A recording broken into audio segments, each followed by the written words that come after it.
안녕하세요. 이번 시간에는 근대 이전 각 국가들 간의 관계라고 할 수 있는 대외 관계의 변화에 대해 배워보도록 하겠습니다.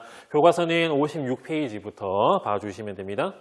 오늘 배울 내용은 총 4가지로 4가지의 시대 순으로 구분해서 보도록 하겠습니다. 첫 번째는 삼국시대부터 통일신라 발해까지 고대의 대외관계고요. 두 번째는 고려시대의 대외관계, 세 번째는 조선 전기의 대외관계, 네 번째는 외란과 호란이라고 하는 양난 이후의 조선의 대외관계를 순으로 배워보도록 하겠습니다. 먼저 고대의 대외관계입니다. 이 고대 대외관계 특징은 중국, 외, 북방유목, 중앙아시아 등 여러 지역과 교류를 했다라고 하는 특징이 있는데요. 먼저 고구려의 대외관계를 보도록 하겠습니다. 자, 고구려는 5세기 이후, 광개토 대왕과 장소왕 시기를 할 수 있는 5세기 이후 강력한 왕권을 바탕으로 중국 그리고 북방 민족과 교류를 했고요. 고구려는 특히 이 독자적인 천하관을 내세웠습니다.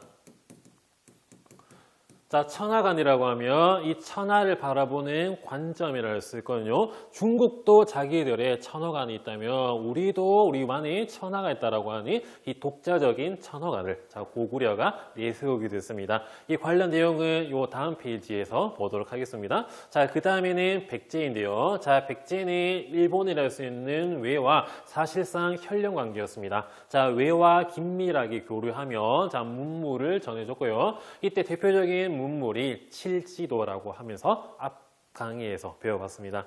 자, 그리고 또 주변 국가의 전쟁에서 외의 지원을 받게 됐고요. 우리 앞에 배운 내용을 또 보시면 백제 멸망하고 난 다음에 663년에 백강에서 일본군이 백제의 부흥을 돕기 위해 연합해서 이런 신라 당과 싸우게 됐었던 이 백강 전투가 바로 이 시라고 할 수 있습니다. 자, 그 다음에는 신라입니다. 자, 신라는 경상도, 즉 한반도 구석에 치우쳐져 있었던 나라였기 때문에 초기에는 고구려, 백제의 도움을 받아 중국과 교류를 했는데요. 하지만 6세기 진흥왕 때 한강 유역을 차지하게 됨에 따라 가지고 오늘날 경기도 화성시를 할 수 있는 이 당항성을 통해 중국과 직접 교류가 가능해졌습니다. 자, 그 다음에는 백제와 신라 사이에 존재하고 있었던 가야 연맹인데요. 자, 가야는 뛰어난 철기 문화를 바탕으로 중국, 외 등과 교류를 했고요. 그 대표적인 문물이 바로 덩이쇠라고 썼습니다.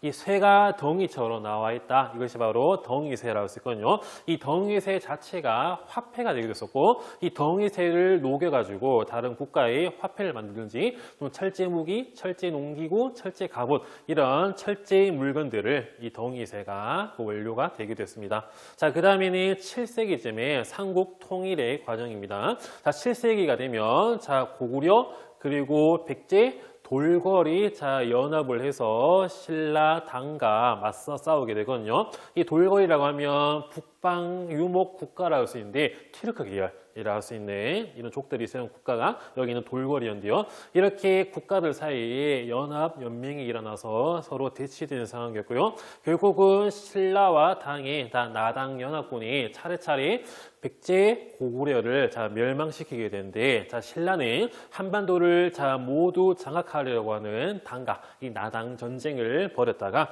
결국은 몰아내고 676년에 삼국을 통일하게 되었다라고도 앞에서 배워봤습니다. 자, 그 다음에는 고대의 독자적인 천하관.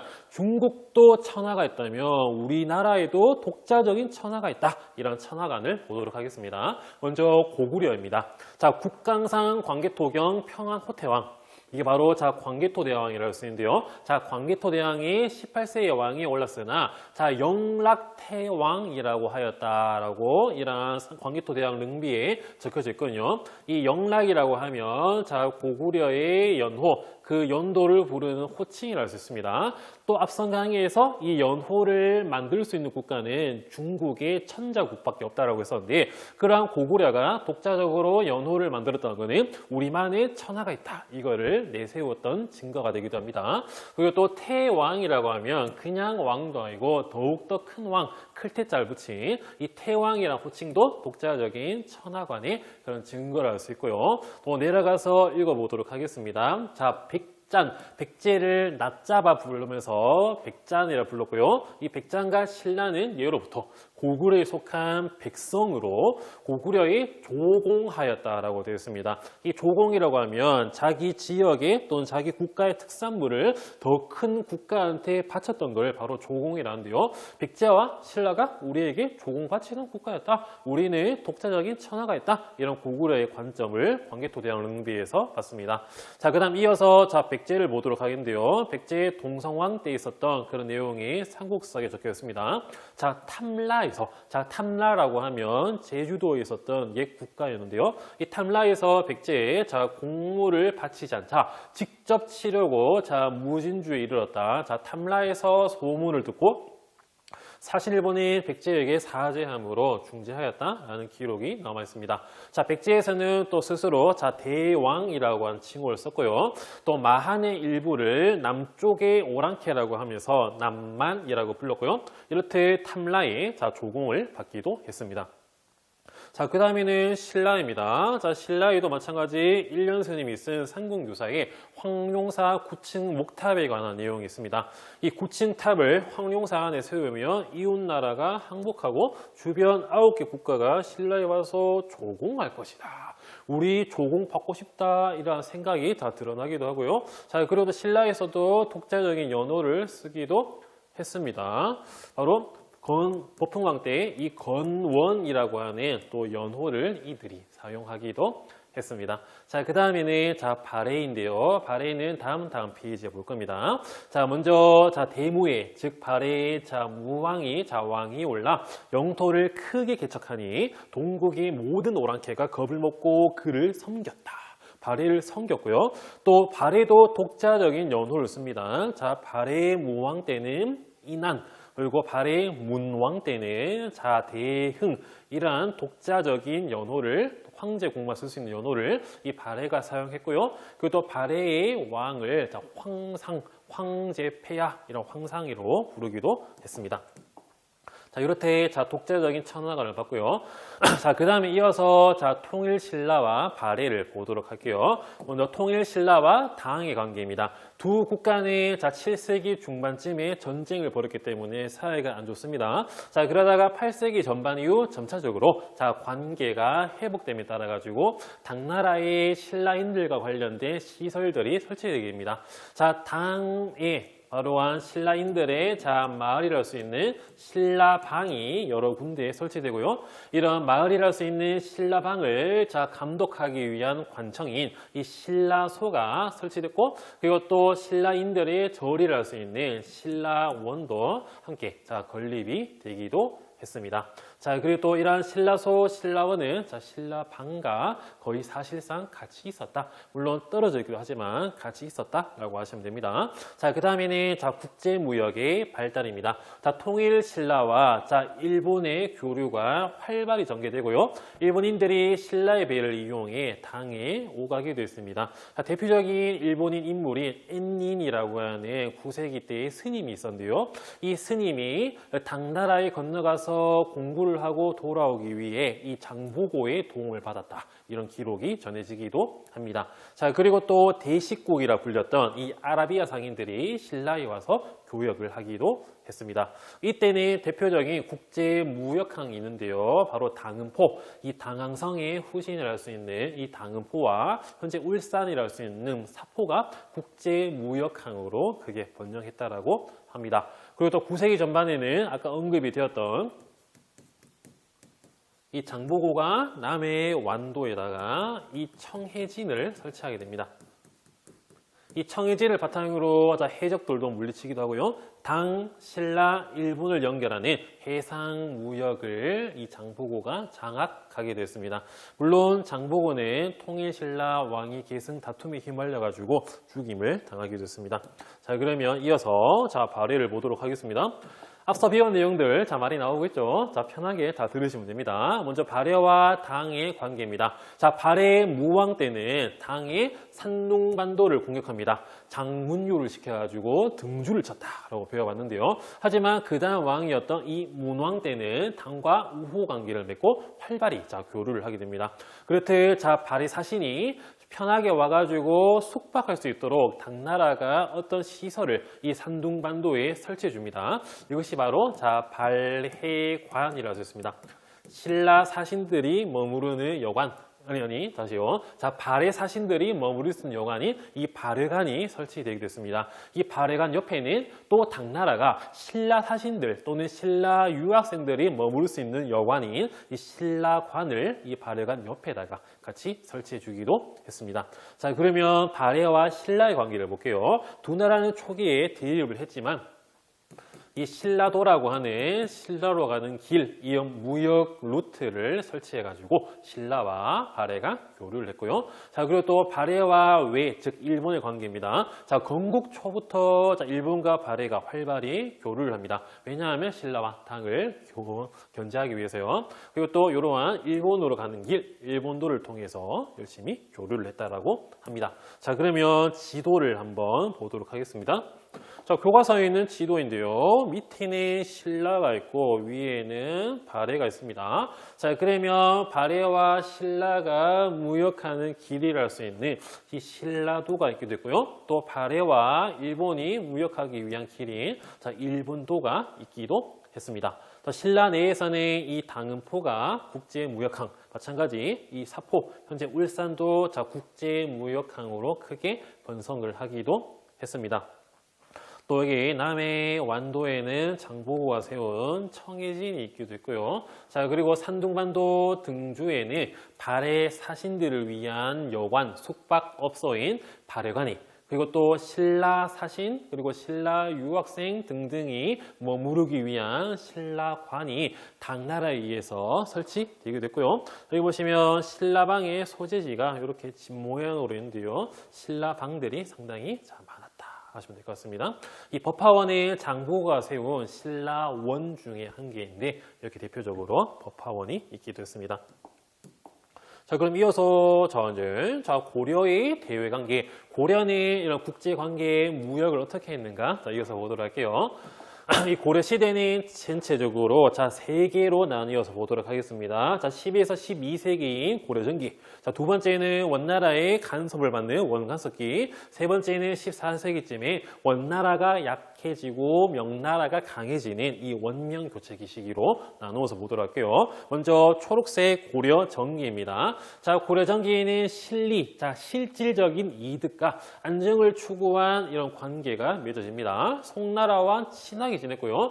그 평화를 위해서 이 실리와 안정을 위해서 거란족이 세운 자, 여진족이 세운 금나라와 이 4대 관계를 맺기도 했습니다. 이것도 마찬가지 앞선 정치사 내용에서 배워봤습니다. 자, 그리고 고려 시대에도 고려만의 천하가 존재했는데요. 이런 독자적인 고려의 천하관을 바로 해동천하라고 불렸습니다. 자, 바다 동쪽에 천하다라고 하면서 고려도 독자적인 천하관이 있었는데요. 자, 이들은 자, 내부적으로는 황제국 체제를 펴하고요. 외부적으로는 자, 왕 체제를 표함에 따라 가지고 내왕외제 체제를 표방하게 됩니다. 이들은 내부적으로 독자적인 자, 연호를 씁니다. 대표적으로 광덕 준풍, 이런 고려 광종 때 잠깐 이런 연호가 사용되기도 했고요. 자, 그리고 또 해동천자라고 하는 칭호가 사용되기도 했습니다. 자, 개성에서 태조 왕건의 모습을 한 동상이 발견되게 됩니다. 그 모습을 봤을 때 태조 왕건이 머리에 통천관이라고 하는 어떤 모자를 쓰고 있거든요. 통천관에 황제만 쓸 수 있는 관이라 할 수 있는데 그만큼 고려는 황제를 표방했기 때문에 자기 안에서는 했기 때문에 이런 해동천자 이런 칭호도 같이 사용되기도 했습니다. 자, 그리고 또 황제국의 왕실 용어와 관제가 사용되기도 합니다. 여러분들 자, 고려 시대를 배경으로 하는 사극이나 영화, 그리고 조선 시대를 배경으로 하는 사극이나 영화를 보시면 신하들이 왕을 부를 때의 명칭이 다릅니다. 자, 조선 시대에는 대놓고 제후국을 표방했기 때문에 신하들이 왕을 부를 때 제후를 부르는 말인 전하라고 부르거든요. 전하라고 하는데, 자, 고려는 황제국을 내부에서는 표방했기 때문에 신하들이 황제를 부르는 말인 이 폐하라고 하는 호칭을 쓰고요. 자, 그리고 조선 시대에는 왕의 아들 중에서 그 다음 왕이 될 사람을 다 부를 때 세자전하, 세자저하 또는 세자라고 했었는데요. 이러한 고려에서는 황제국 체제의 명칭이라 할 수 있는 태자라고 부르기도 했었고요. 또 관제라고 하면 자, 이성육부제를 사용했습니다. 이런 성과 부 같은 경우에는 황제국만 쓸 수 있거든요. 그리고 고려는 육부였는데 조선은 제후국을 표방하기 때문에 조, 그보다 더 낮은 부가 아닌 조를 관제로 사용하게 됐습니다. 어쨌든 황제국의 왕실 용어 그리고 관제를 사용했고요. 자, 그리고 탐라 여진의 여러 부족에게 조공을 받고 고려가 관직을 내어주기도 할 정도로 자기들의 해동 전화가 있었다 하시면 될 것 같습니다.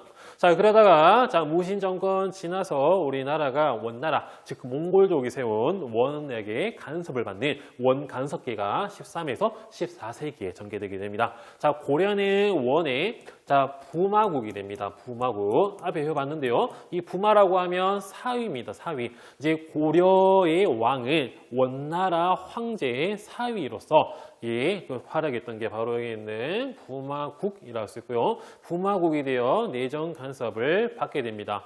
여러분들이 현재 관점에서 이걸 보면 와, 우리가 원나라의 부마국이라니 상당히 굴욕적인 걸라고 할 수 있지만 당시 관점에서는 엄청난 혜택입니다. 당시 자, 원나라를 세운 사람이 자, 원세조 자, 쿠빌라이거든요. 쿠빌라이 직계 혈통은 다른 외국 사람에게 시집을 혈통 여자는 시집을 거의 안 보냅니다. 하지만 쿠빌라이 원세조의 막내딸이 바로 고려 왕에게 시집가게 되거든요. 이거는 당시로서는 있을 수가 없는 엄청난 혜택이었는데 그 혜택을 자, 고려가 얻게 되고요. 이때 몽골 원나라가 있을 때 주변 국가는 베트남 빼고는 사실상 거의 다 멸망당하게 되는데 이 고려는 이 원세조의 뭔가 좀 특별한 혜택을 갑니다. 불개 토풍이라 해서 너희 이제 국가 안 망해도 된다. 너희의 풍속, 뭔가 토속적인 거 그대로 해라라고 하는 그런 인정을 받기도 할 정도로 이 부마국이라고 하면 당시로서는 엄청난 혜택이었다. 이런 관점도 있기도 합니다. 어쨌든 고려 왕이 원 황제의 부마 사위로 권력을 강화하게 됐었고요. 원나라 내에서도 그 서열이 꽤나 높기도 했습니다. 원의 정치에 고려 왕이 참여하게 됐고요. 하지만 원의 간섭을 받으니까 황제국 체제를 더 이상은 못합니다. 자, 왕실 용어와 관제가 격화됩니다. 자, 폐하에서 이제 신하들이 왕을 부를 때 전하라고 부르고요. 그 다음 왕이 될 아들을 태자에서 자, 세자라고 부르고 이런 성체제는 황제국만 쓰기 때문에 이것이 이제 부로 바뀝니다. 자, 이성이 첨입으로 바뀌고요. 자, 육부 같은 경우에는 4개로 통폐합돼서 사사로 바뀌기도 했습니다. 자, 그리고 원간섭기 때는 또 다른 시끌시끌한 일이 많이 벌어졌었거든요. 그 대표적인 게 바로 입성책동입니다. 그 내용은 자, 친원 세력들, 뭔가 원나라의 친한 그런 세력들이 고려를 원의 행정구역으로, 이제 국가가 아니라 원의 행정구역으로 편입하자라고 하는 시도가 바로 여기 있는 입성책동이라고 했거든요. 원나라의 그런 행정구역을 성이라 불렀어요. 지금 중국도 성이거든요. 하지만 이 원나라 때는 성이라 불렸는데 행중서성이 바로 이런 행정구역의 한 단위였거든요. 우리 고려를 이런 성으로 넣기 위한 책략이라고 하는 이런 난동이 있었다. 이게 바로 입성책동이었습니다. 한 번이 아니라 여러 차례 있었거든요. 하지만 원세조가 고려의 풍속을 유지하라고 하는 유언이 있었기 때문에 이게 되진 않지만 이러한 일들이 있었다라고 하시면 될 것 같습니다. 그래서 마지막에는 원나라가 약해지고 명나라가 강해지는 이 14세기 자, 원명교체기의 상황입니다. 앞서 우리 자, 공인왕 때의 자, 반원 정책이 전개되었다 배워봤거든요. 자, 기황후의 오빠였던 자, 기철을 제거하고 쌍성 총관부를 수복을 했으며 정동행성 이문소를 폐지했다. 이런 것들을 배워봤습니다. 자, 그러다가 자, 명나라가 조금씩 들어서면서 명나라가 성장합니다. 그러면 자, 명나라는 우리 고려를 못 믿어요. 왜냐하면 고려와 원은 가족 관계입니다. 부마국이고 그에 따라 가지고 언제 이 고려가 뒤통수 칠지 모른다. 그래서 인질 하나 이 영토로 잡고 있어야겠다 생각으로 당시 쌍성 총과복에 있었던 이 철령 이부의 영토를 두고 우리 명나라와 우리 고려가 대립을 하게 됩니다. 명나라는 철령 이부의 땅 내놔라고 하거든요. 이에 따라 가지고 자, 요동정벌이 추진되었다가 이성계가 위화도에서 회군했다. 라고 하시면 될 것 같아요. 자, 그러면 넘어가 보도록 하겠습니다. 이번에는 이런 국제관계 말고도 자, 무역에 관련해서 자, 무역과 자, 교역 관련해 가지고 고려전기, 원간석기 나눠서 보도록 하겠습니다. 자, 고려전기에는 자, 고려는 송을 비롯하여 거란, 여진, 일본 등과도 교류를 활발히 전개했습니다. 지도를 보시면 자, 가운데 고려가 있는데 여진, 거란, 송, 일본과 수출, 수입을 자, 열심히 했구나 하시면 될 것 같고요. 그리고 여기 보면 자, 기견 밑 옆에 보면 이 병란도라고 하는 이 국제 무역항이 크게 자, 번성하게 되었습니다. 여러분들, 자, 서울로 들어가기 위해서는 이 한강을 타고 가야 되거든요. 이 한강의 최대 하류, 즉 서울로 가는 입구가 강화도 인천이라 따라가지고 인천이 항구 도시로 발전하다가 이 근대사쯤에 대한 개항지로서 크게 또 성장을 하게 됩니다. 자, 그러면 요 개경, 개성, 송악은 이 예성강을 따라 흐릅니다. 그러면 예성강 하류, 즉 개경으로 가기 위한 입구가 바로 여기 있는 자, 병란도가 있었기 때문에 이 병란도가 크게 성장을 했구나 하시면 될 것 같습니다. 자, 그 다음에는 자, 원간석기 때의 교역과 무역입니다. 자, 이때는 자, 문화의 교류가 일어나거든요. 자, 당시 자, 원나라가 우리나라에 지배를 하는 그런 체제다 보니까 원의 복식 또 언어가 고려에서 크게 자, 유행을 하게 됩니다. 이에 따라 가지고 이거를 자, 몽골풍이라고 부르고요. 이와 반대로 우리 K 문화가 자, 몽골 원에 역수출되게 됐습니다. 원의 지배층 사이에서 고려의 풍습이 자, 유행하게 됐거든요. 자, 이거를 자, 고려양이라고 부르기도 했습니다. 여러분들 아시겠지만 자, 고려가 코리아 자, 이런 어원이 되기도 합니다. 자, 그럼 이어서 자, 조선 전기의 대외 관계를 보도록 하겠습니다. 세 번째입니다. 이 조선 전기 대외 관계 특징을 보시면 자, 4대 교린의 원칙에 따라 가지고 이런 이웃 나라와 관계를 맺었다라고 하시면 될 것 같거든요. 자, 4대 교린에 대해서는 밑에 그 정의가 있습니다. 먼저 4대입니다. 4대는 큰 나라를 섬긴다 이런 뜻을 가지고 있고요. 자, 교린 같은 경우에는 자, 이웃 린자인데 이웃과 좋은 관계를 맺는다. 이웃 나라와 서로 사귄다. 이런 뜻이 있습니다. 자, 그에 따라 가지고 4대 교린이라고 하면 큰 나라를 섬기고 이웃 나라와 서로 사귀는 것을 의미한다라고 했습니다. 자, 그러면 4대의 대상이 바로 여기 있는 자, 명나라라고 할 수 있고요. 교린의 대상이 바로 여진과 일본이라고 할 수 있습니다. 왜냐하면 우리 조선은 자, 4대를 받는 국가가 되면 안 됩니다. 왜냐하면 우리는 대놓고 자, 제후국을 칭했기 때문에 물론 여진, 일본 간에 자, 교린을 표방했지만 실질적으로는 4대 비스무리한 거를 조선이 받기도 했었거든요. 하지만 우리 4대 받는다라고 하면 자, 명나라에 대한 그런 예의가 아니라 생각했기 때문에 교린이라고 좀 위장해서 말을 돌리기도 했습니다. 자, 그러면 이 지도도 교과서에 있는 건데 한번 계속해서 보도록 하겠습니다. 조선은 명의 4대 있고요. 여진, 일본, 기타 국가는 이웃과 관계를 맺는 교린 정책을 했습니다. 자, 그리고 위에 보시면 자, 세종대왕 때 여진족을 몰아내고 압록강, 두만강까지 조선의 영토가 확장되는데요. 사군에는 최윤덕, 자, 육진에는 김종서 등을 보내가지고 이 사군 육진이 개척되게 됐고요. 자, 그 다음에 밑에 보시면 또 조선 세종 때쯤에 이런 대마도 이 스시마 섬이 자, 외구의 소굴이었기 때문에 이 스시마 섬을 토벌하게 됐고요. 그 삼포가 또 세종 때 개항되기도 했습니다. 부산포의 부산, 자, 내이포의 창원, 연포의 울산, 자, 이런 것들도 뒤에 한번 자세히 보도록 하겠습니다. 자, 그러면 자, 4대 교린 정책, 조선 전기의 특징, 자, 보도록 하겠습니다. 당연히 자, 4대의 대상은 자, 명나라입니다. 명나라. 조선 전기에는 자, 조선 건국 초, 자, 명과 조선이 대립을 하게 됩니다. 왜냐하면 고려 다음에 조선이 세워졌기 때문에 명나라가 또 우리 조선을 못 믿어요. 물론 자, 이성계가 당시 명나라 태조라 할 수 있는 홍무제 주원장한테 국호를 좀 선택해 주세요 보냈다가 이 명나라가 이 조선이라고 하는 국호를 채택을 해줍니다. 하지만 이성계한테 조선 국왕이라고 하는 이런 책봉을 해주지 않거든요. 그러면 자, 명나라한테 조선 국왕으로 인정을 못 받은 이성계는 상당히 불안합니다. 나라를 바꿔가지고 세웠는데 인정을 못 받으니까 상당히 불안하거든요. 이렇게 명과 대립하는 상황에서 정도전이 이런 요동정벌을 추진하게 되는데요. 이렇게 추진하다가 이 태종 이방원 때에 막히게 됩니다. 자, 이방원이 왕이 되기 전에 두 차례 왕자의 난을 거치게 되면서 정도전을 제거하고 뭔가 좀 국가를 탄탄히 가다 보니까 이 태종 때 관계를 회복하고 4대 관계를 확고히 하게 됩니다. 그에 따라 가지고 조선은 정기적으로 명의 사신을 보내 가지고 우리 국가의 특산물 이 조공 또는 사람까지 보내게 되거든요. 뭐 공여도 이때 보내게 됐었는데요. 이거는 교양으로 하세요.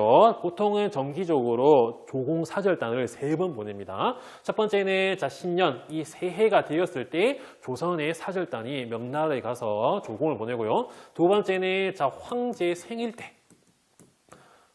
세 번째는 황태자의 이 태자 생일 때 이렇게 조공 사절단을 보냅니다. 자, 그러면 명나라는 조공을 받았으니까 우리 대국이 이거를 받을 수는 없다라고 하면서 조공품의 몇 배가 되는 답례품을 우리 조선에게 제공해주고 후히 대접하고 돌려보내거든요.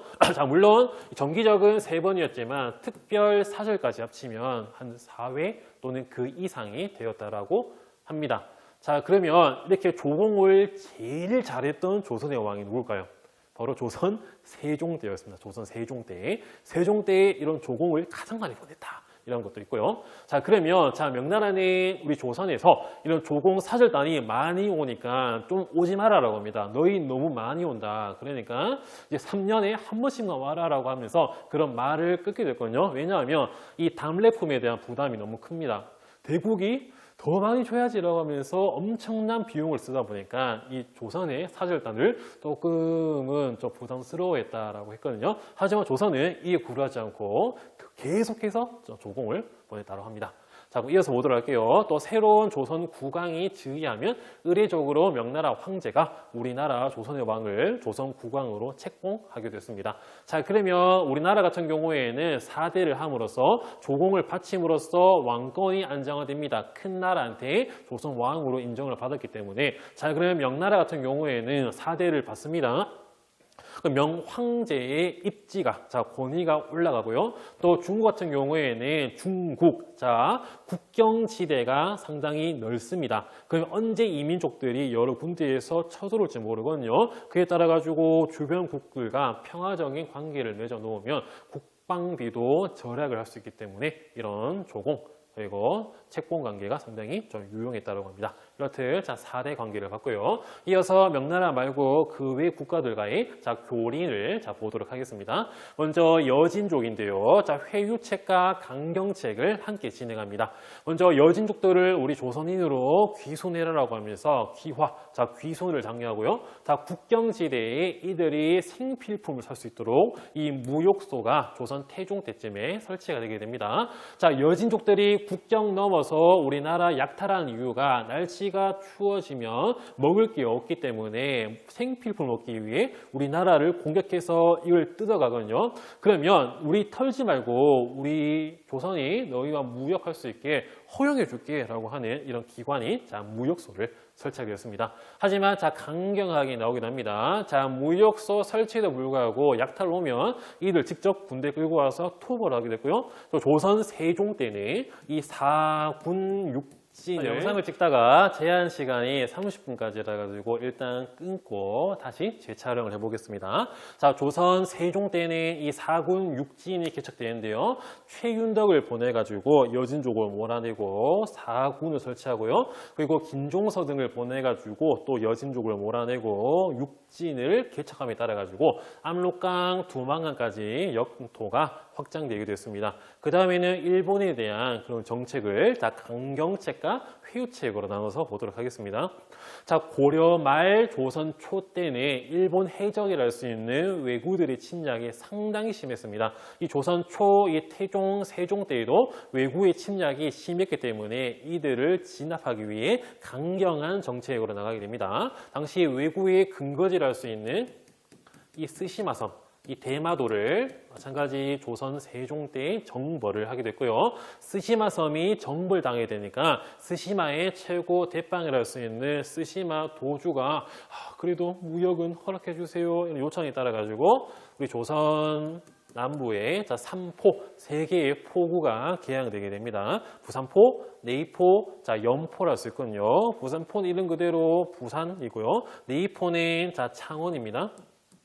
자, 원래 같으면 진해였는데, 마산, 창원, 진해가 창원시로 통합이 되어서 현재 창원이라고 할 수 있고요. 자, 연포는 울산, 광교시 현재라고 할 수 있습니다. 세종 때 개항이 되었습니다. 자, 그 다음에는 이와 말고도 기타 국가들을 보도록 할게요. 자, 오키나와에 있었던 류큐라고 하는 국가, 태국에 있었던 시암, 또 인도네시아 자와섬 등등과 함께 교류를 했고요. 이들은 조선 정부의 조공 혹은 진상을 바치고 답례품을 받아가기도 했습니다. 자, 요렇게 4대 교린을 받고요. 그 다음에는 네 번째, 외란과 호란 이후 조선 후기의 이런 대외 관계를 보도록 하겠습니다. 자, 여기 있는 거는 우리 교과서에 있는 지도입니다. 자, 가운데 우리 조선이 있고요. 자, 1592년부터 1598년까지 이른바 인진왜란, 정유재란이라 불리는 외란이 전개되게 됩니다. 이 인진왜란이 우리 조선의 초토화와 엄청난 변화를 불어왔지만 이러한 동아시아 주변 국가에도 엄청난 변화를 불어왔던 동아시아의 국제 전쟁이라 할 수 있거든요. 자, 먼저 일본을 보도록 하겠습니다. 임진왜란을 일으킨 바로 주동자가 바로 도요토미 히데요시라 할 수 있는데 히데요시가 1598년도에 죽게 됩니다. 그에 따라 가지고 당시 오늘날 도쿄라고 할 수 있는 에도에서 힘을 키우던 다이묘 도쿠가와 이에야스가 오사카에 있던 도요토미 가문을 몰아내고 에도 지방의 새로운 군사정부 이 막부를 수립하게 되거든요. 그에 따라 가지고 임진왜란을 계기로 에도 막부가 일본에 수립이 되게 됐습니다. 자, 그 다음에는 우리 조선 위에 만주를 보도록 하겠습니다. 자, 만주에 있었던 명나라 군사들이 우리 조선을 지원하기 위해 빠집니다. 자, 그리고 또 이런 만주 여진족에 대한 명나라와 우리 조선의 관심이 약화되게 되니까 이때 아이신교로 누르하치가 1616년에 후금을 건국을 하고요.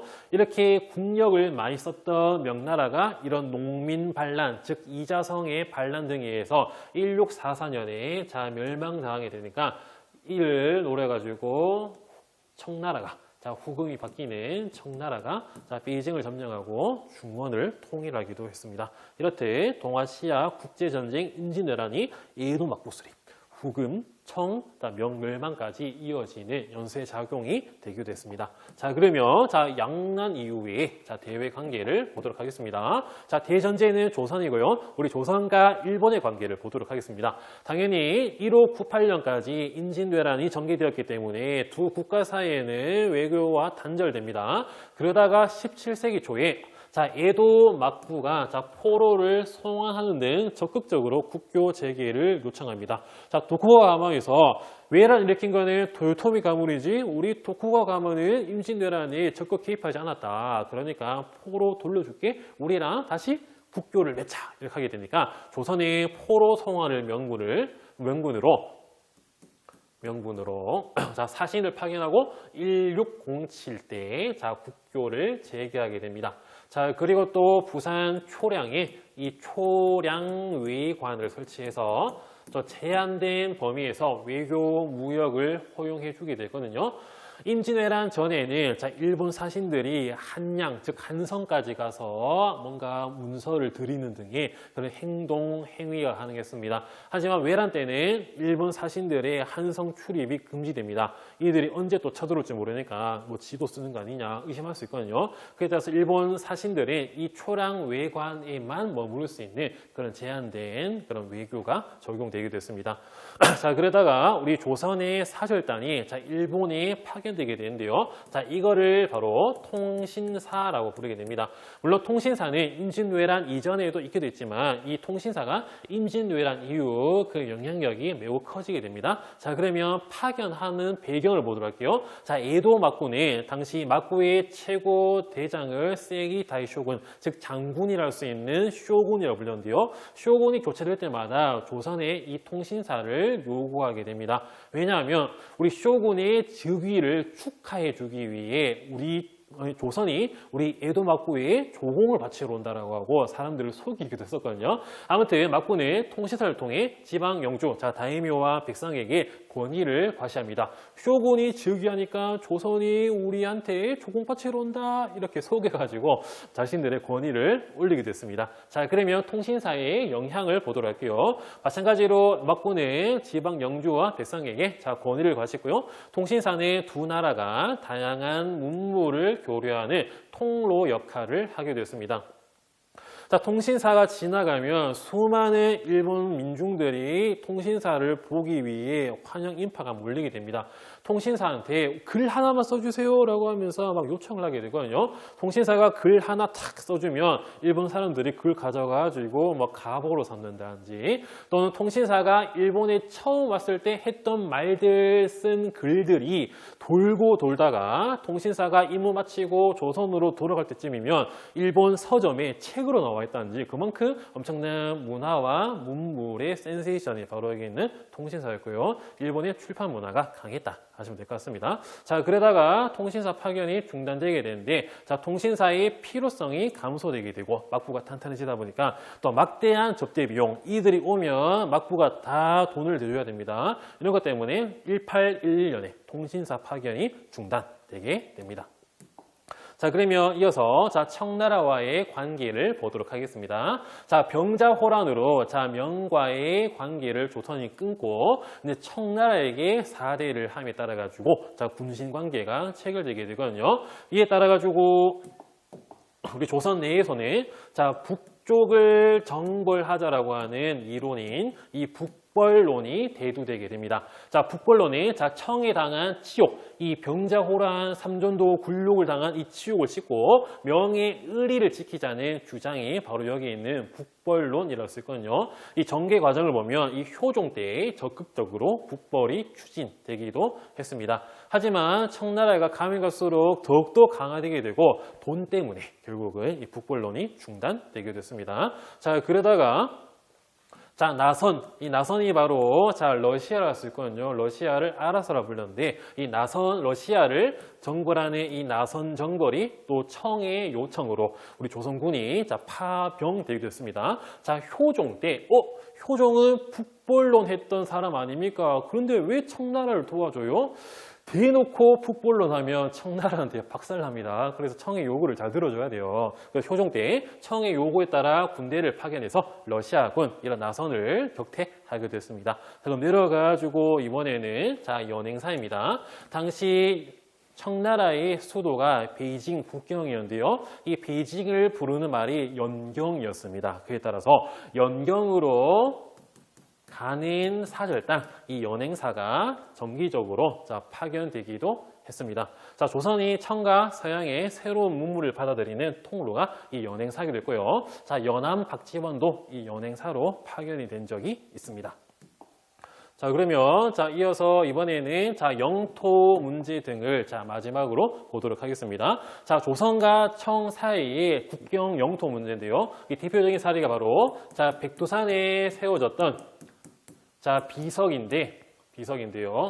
자, 경계선을 정한 비, 이것이 바로 백두산 정계비라고 할 수 있습니다. 자, 18세기 청나라는 자, 전국 지도를 편찬하는데 이 백두산 지역에 대한 지리 정보가 좀 불명하다 보니까 청나라 강희제, 우리 조선 숙종 때 각각 국가의 관리가 백두산 일대를 답사해서 두 나라의 경계를 정하고 그 증거로 비석을 세우게 되는데 이게 바로 1712년에 세워진 백두산 정계비라고 했습니다. 하지만 여기에 어떤 문구 때문에 양 국가 사이에 영토 분쟁이 일어나게 했었거든요. 자, 오라 총관.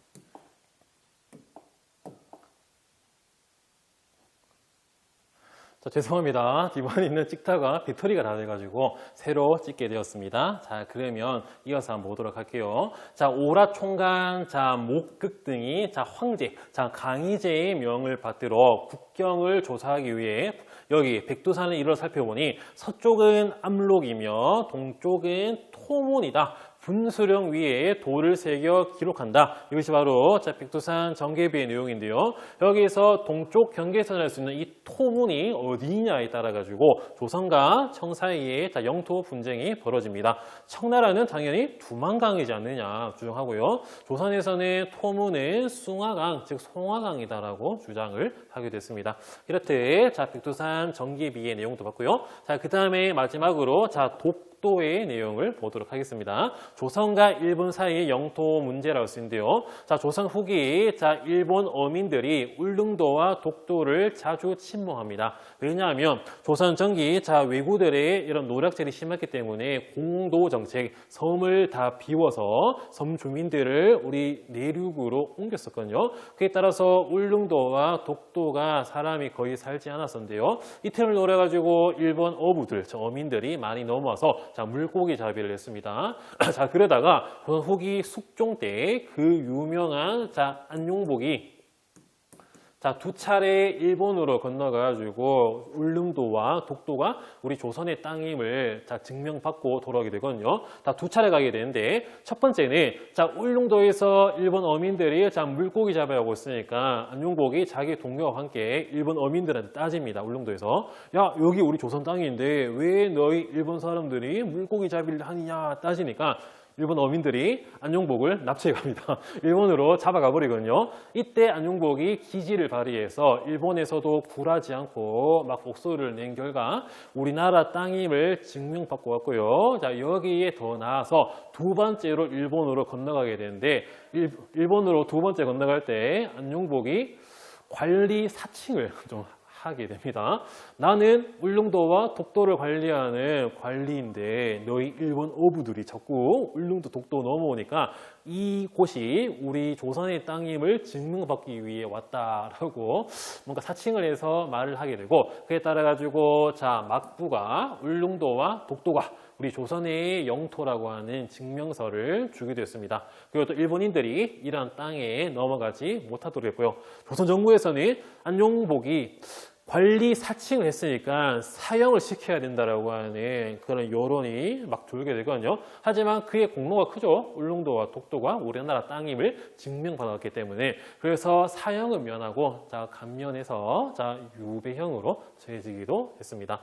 어쨌든 조선 정부도 울릉도 독도에 정기적으로 관리를 파견하기도 했습니다. 이번 시간에는 고대부터 조선 후기까지 대외 관계, 국가들 간의 관계, 무역 이런 걸 봤다면 다음 시간에는 고대부터 조선 전기까지 수치 체제와 경제 생활, 즉 경제사에 대해서 배워보도록 하겠습니다. 이번 수업도 열심히 들어주셔서 감사합니다.